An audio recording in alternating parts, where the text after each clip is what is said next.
Au nom du Père et du Fils et du Saint-Esprit. Amen. La grâce de Jésus notre Seigneur, l'amour de Dieu le Père et la communion de l'Esprit Saint soient toujours avec vous. Et avec votre esprit. Bonjour.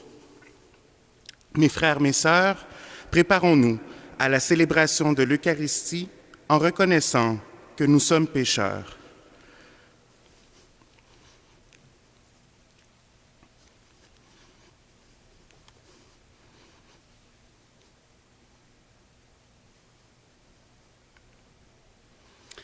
Seigneur Jésus, par ton mystère pascal, tu nous as acquis le salut. Prends pitié de nous. Prends pitié de nous. Ô Christ, tu ne cesses de renouveler au milieu de nous les merveilles de ta passion. Prends pitié de nous. Prends pitié de nous. Seigneur Jésus, par la communion à ton corps, tu nous fais participer au sacrifice pascal. Prends pitié de nous. Prends pitié de nous. Que Dieu Tout-Puissant nous fasse miséricorde, qu'il nous pardonne nos péchés et nous conduise à la vie éternelle. Amen. Prions. Dieu très bon, éclaire le cœur de tes fidèles qui se purifient dans la pénitence. Toi qui nous as donné le goût de te servir, ne reste pas sourd à notre prière. Par Jésus-Christ, ton Fils, notre Seigneur et notre Dieu, qui vit et règne avec toi dans l'unité du Saint-Esprit, maintenant et pour les siècles des siècles. Amen.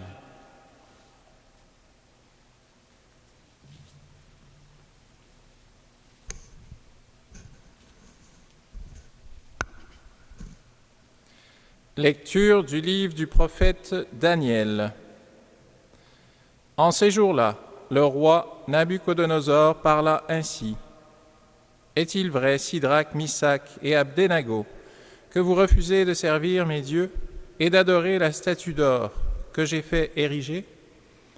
Êtes-vous prêts maintenant à vous prosterner pour adorer la statue que j'ai faite quand vous entendrez le son du cor, de la flûte, de la cithare, de la harpe, de la lyre, de la cornemuse et de toutes les sortes d'instruments?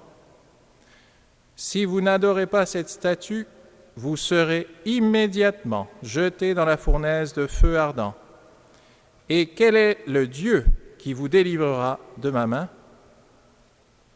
Sidrac, Misach et Abdenago dirent au roi Nabuchodonosor, ce n'est pas à nous de te répondre. Si notre Dieu, que nous servons, peut nous délivrer, il nous délivrera de la fournaise de feu ardent et de ta main, ô roi. Et même s'il ne le fait pas, sois-en bien sûr, ô roi, nous ne servirons pas tes dieux, nous n'adorerons pas la statue d'or que tu as érigée.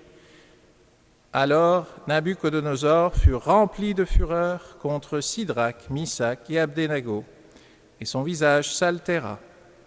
Il ordonna de chauffer la fournaise 7 fois plus qu'à l'ordinaire. Puis il ordonna aux plus vigoureux de ses soldats de ligoter Sidrac, Misach et Abdenago et de les jeter dans la fournaise de feu ardent. Le roi Nabuchodonosor les entendit chanter. Stupéfait, il se leva précipitamment et dit à ses conseillers, « Nous avons bien jeté 3 hommes, ligotés au milieu du feu. » Ils répondirent assurément au roi. Il reprit, « Eh bien moi, je vois 4 hommes qui se promènent librement au milieu du feu. Ils sont parfaitement indemnes, et le 4e ressemble à un être divin. » Et Nabuchodonosor s'écria, « Béni soit le Dieu de Sidrac, Misach et Abdenago, qui a envoyé son ange et délivré ses serviteurs. Ils ont mis leur confiance en lui, et ils ont désobéi à l'ordre du roi. Ils ont livré leur corps plutôt que de servir et d'adorer un autre Dieu que leur Dieu. » Parole du Seigneur. Nous rendons grâce à Dieu.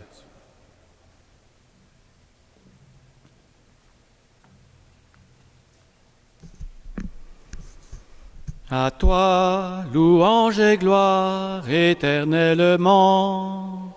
À toi, louange et gloire éternellement. Béni sois-tu, Seigneur, Dieu de nos pères. À À toi, louange et gloire éternellement. Béni soit le nom très saint de ta gloire. À toi, louange et gloire éternellement. Béni sois-tu dans ton saint temple de gloire. À toi, louange et gloire éternellement. Béni sois-tu sur le trône de ton règne. À toi, louange et gloire éternellement. Béni sois-tu, toi qui sondes les abîmes. À toi, louange et gloire éternellement. Toi qui sièges au-dessus des chérubim. À toi, louange et gloire éternellement. Béni sois-tu au firmament dans le ciel. À toi, louange et gloire éternellement. Ta parole, Seigneur, est vérité, et ta loi délivrance. Heureux ceux qui ont entendu la parole dans un cœur bon et généreux, qui la retiennent et portent du fruit par leur persévérance. Ta parole, Seigneur, est vérité, et ta loi délivrance.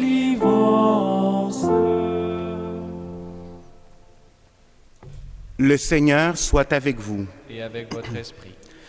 Évangile de Jésus-Christ selon saint Jean. Gloire à toi, Seigneur. En ce temps-là, Jésus disait à ceux des Juifs qui croyaient en lui, « Si vous demeurez fidèles à ma parole, vous êtes vraiment mes disciples. Alors, vous connaîtrez la vérité, et la vérité vous rendra libre. » Ils lui répliquèrent, « Nous sommes la descendance d'Abraham, et nous n'avons jamais été les esclaves de personne. Comment peux-tu dire, vous deviendrez libres? » Jésus leur répondit, « Amen, amen, je vous le dis. Qui commet le péché est esclave du péché. L'esclave ne demeure pas toujours dans la maison. Le Fils, lui, y demeure toujours. Si donc le Fils vous rend libre, réellement, vous serez libre. Je sais bien que vous êtes la descendance d'Abraham, et pourtant, vous cherchez à me tuer, parce que ma parole ne trouve pas sa place en vous. Je dis ce que moi j'ai vu auprès de mon Père, et vous aussi, vous faites ce que vous avez entendu chez votre Père. » Ils lui répliquèrent, « Notre Père, c'est Abraham. » Jésus leur dit, « Si vous étiez les enfants d'Abraham, vous feriez les œuvres d'Abraham. Mais maintenant, vous cherchez à me tuer, moi, un homme qui vous ai dit la vérité que j'ai entendue de Dieu. Cela, Abraham ne l'a pas fait. Vous, vous faites les œuvres de votre père. » Ils lui dirent, « Nous ne sommes pas nés de la prostitution. Nous n'avons qu'un seul Père, c'est Dieu. » Jésus leur dit, « Si Dieu était votre Père, vous m'aimeriez, car moi, c'est de Dieu que je suis sorti et que je viens. Je ne suis pas venu de moi-même, c'est lui qui m'a envoyé. » Acclamons la parole de Dieu. Louange à toi, Seigneur Jésus.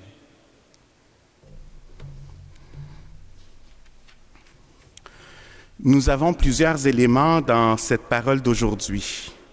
On nous parle d'être disciples, on nous parle d'être fidèles, on nous parle de vérité et on nous parle de liberté.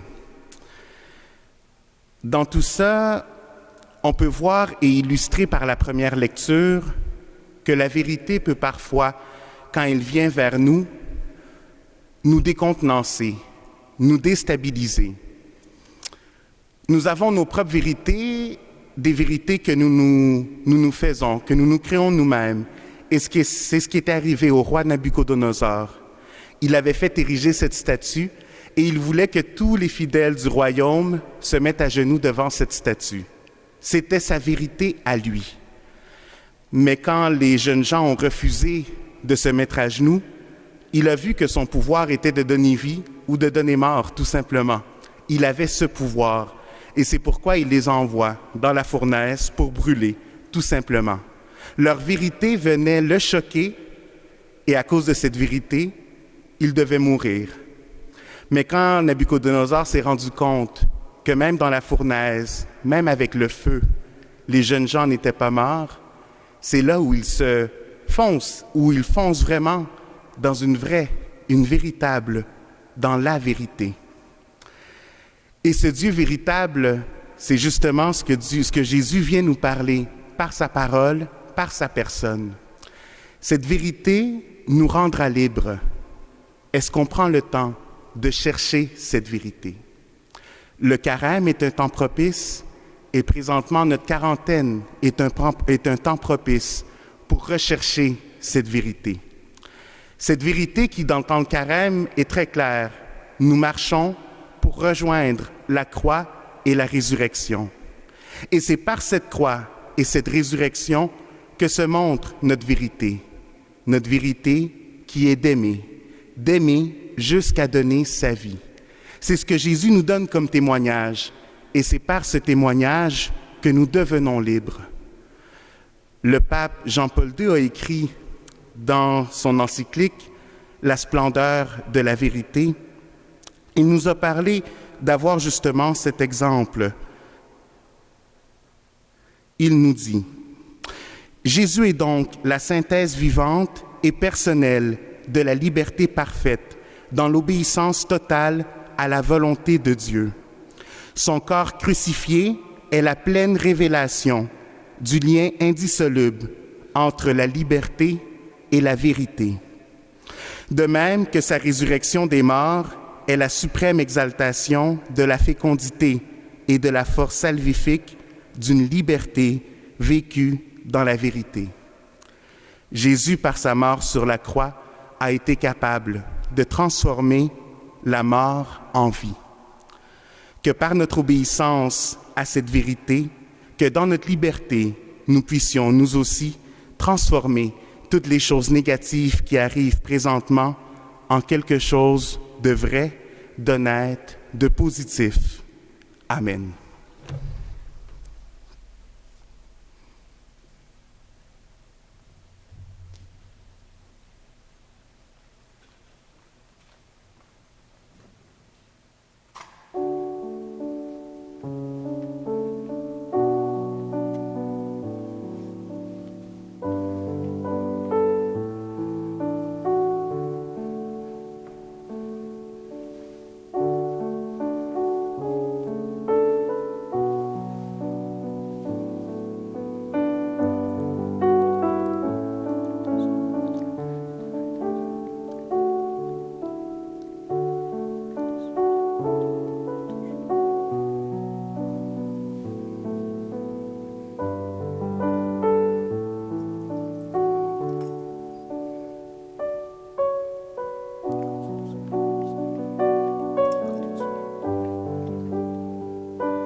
Prions ensemble au moment d'offrir le sacrifice de toute l'Église. Pour la gloire de Dieu et le salut du monde. Accepte, Seigneur, les présents que nous voulons te consacrer. Tu nous les as donnés pour qu'ils soient offerts à ta gloire et pour qu'ils assurent notre guérison. Par Jésus, le Christ, notre Seigneur. Amen. Le Seigneur soit avec vous. Et avec votre esprit. Élevons notre cœur. Nous le tournons vers le Seigneur. Rendons grâce au Seigneur notre Dieu. Cela est juste et bon. Vraiment, il est juste et bon de te rendre gloire, de t'offrir notre action de grâce toujours et en tout lieu. À toi, Père très saint, Dieu éternel et tout-puissant. Tu offres à tes enfants ce temps de grâce pour qu'ils retrouvent la pureté du cœur. Tu veux qu'ils se libèrent de leurs égoïsmes afin qu'en travaillant à ce monde qui passe, ils s'attachent surtout aux choses qui ne passent pas. C'est pourquoi, avec les anges et tous les saints, nous chantons et proclamons. Saint, Saint, Saint le Seigneur, Dieu de l'univers. Saint, Saint, Saint le Seigneur, Dieu de l'univers. Le ciel et la terre sont remplis de ta gloire. Hosanna au plus haut des cieux. Béni soit celui qui vient au nom du Seigneur. Hosanna au plus haut des cieux. Toi qui es vraiment saint, toi qui es la source de toute sainteté, Seigneur, nous te prions. Sanctifie ces offrandes en répandant sur elles ton esprit, qu'elles deviennent pour nous le corps et le sang de Jésus, le Christ, notre Seigneur. Au moment d'être livré et d'entrer librement dans sa passion, il prit le pain. Il rendit grâce, il le rompit et le donna à ses disciples en disant : « Prenez et mangez-en tous. Ceci est mon corps livré pour vous. »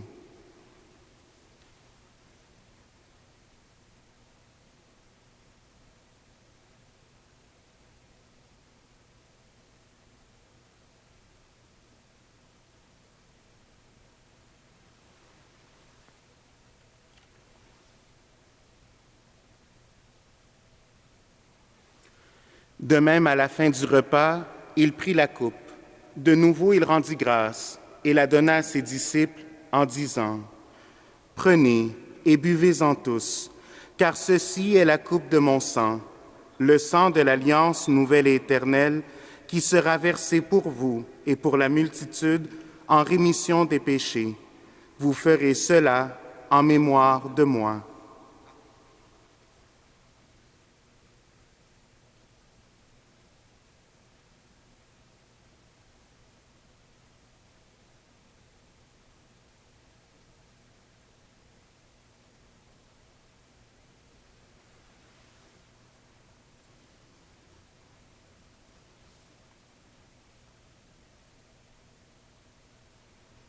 Il est grand, le mystère de la foi. Nous proclamons ta mort, Seigneur Jésus. Nous célébrons ta résurrection et nous attendons ta venue dans la gloire. Faisant ici mémoire de la mort et de la résurrection de ton Fils, nous t'offrons, Seigneur, le pain de la vie et la coupe du salut. Et nous te rendons grâce, car tu nous as choisis pour servir en ta présence. Humblement, nous te demandons qu'en ayant part au corps et au sang du Christ, nous soyons rassemblés par l'Esprit Saint en un seul corps. Souviens-toi, Seigneur, de ton Église répandue à travers le monde. Fais-la grandir dans ta charité, avec le pape François, notre évêque Christian et tous ceux qui ont la charge de ton peuple. Souviens-toi aussi de nos frères et sœurs qui se sont endormis dans l'espérance de la résurrection, et de toutes les personnes qui ont quitté cette vie. Reçois-les dans ta lumière auprès de toi. Sur nous tous enfin, nous implorons ta bonté. Permets qu'avec la Vierge Marie, la bienheureuse Mère de Dieu, Saint Joseph son époux, avec les apôtres et les saints de tous les temps qui ont vécu dans ton amitié, nous ayons part à la vie éternelle et que nous chantions ta louange par Jésus-Christ, ton Fils bien-aimé.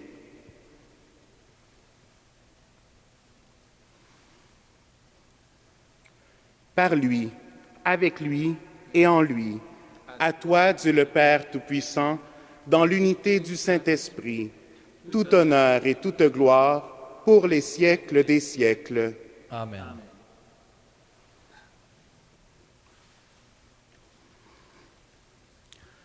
Comme nous l'avons appris du Sauveur et selon son commandement, nous osons dire : Notre Père, qui es aux cieux, que ton nom soit sanctifié, que ton règne vienne, que ta volonté soit faite sur la terre comme au ciel. Donne-nous aujourd'hui notre pain de ce jour.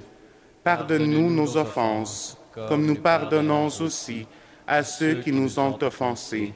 et ne nous laisse pas entrer en tentation, mais délivre-nous du mal. Délivre-nous de tout mal, Seigneur, et donne la paix à notre temps. Par ta miséricorde, libère-nous du péché.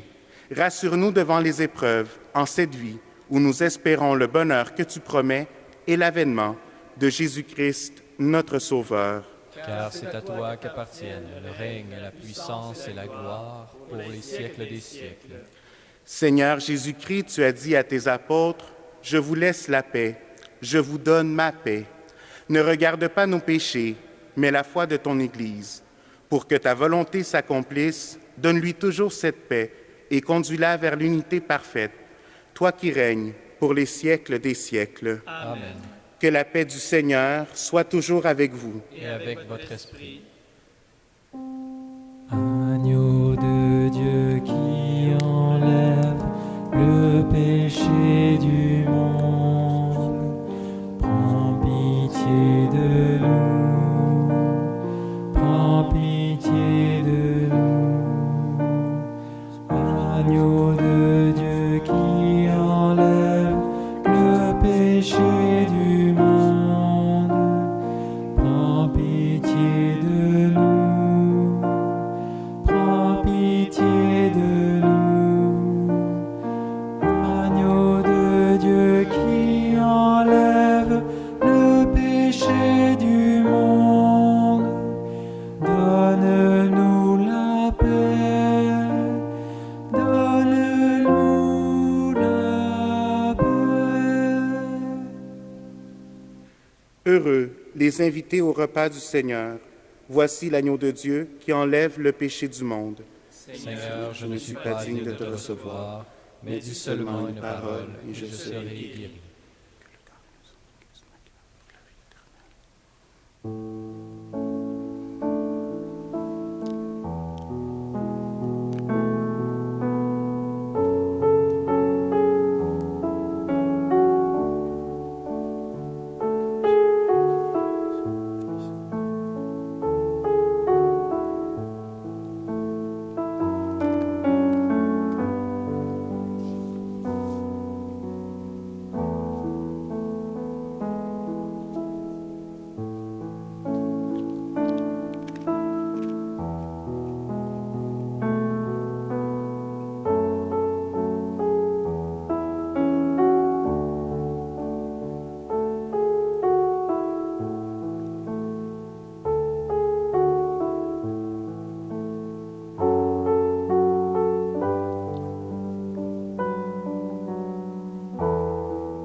Prions le Seigneur.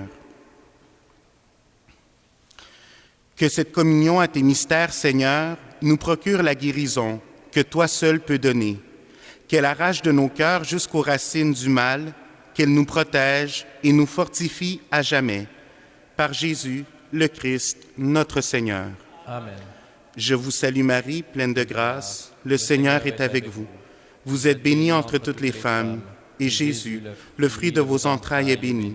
Sainte Marie, Mère de Dieu, priez pour nous pécheurs, maintenant et à l'heure de notre mort. Amen.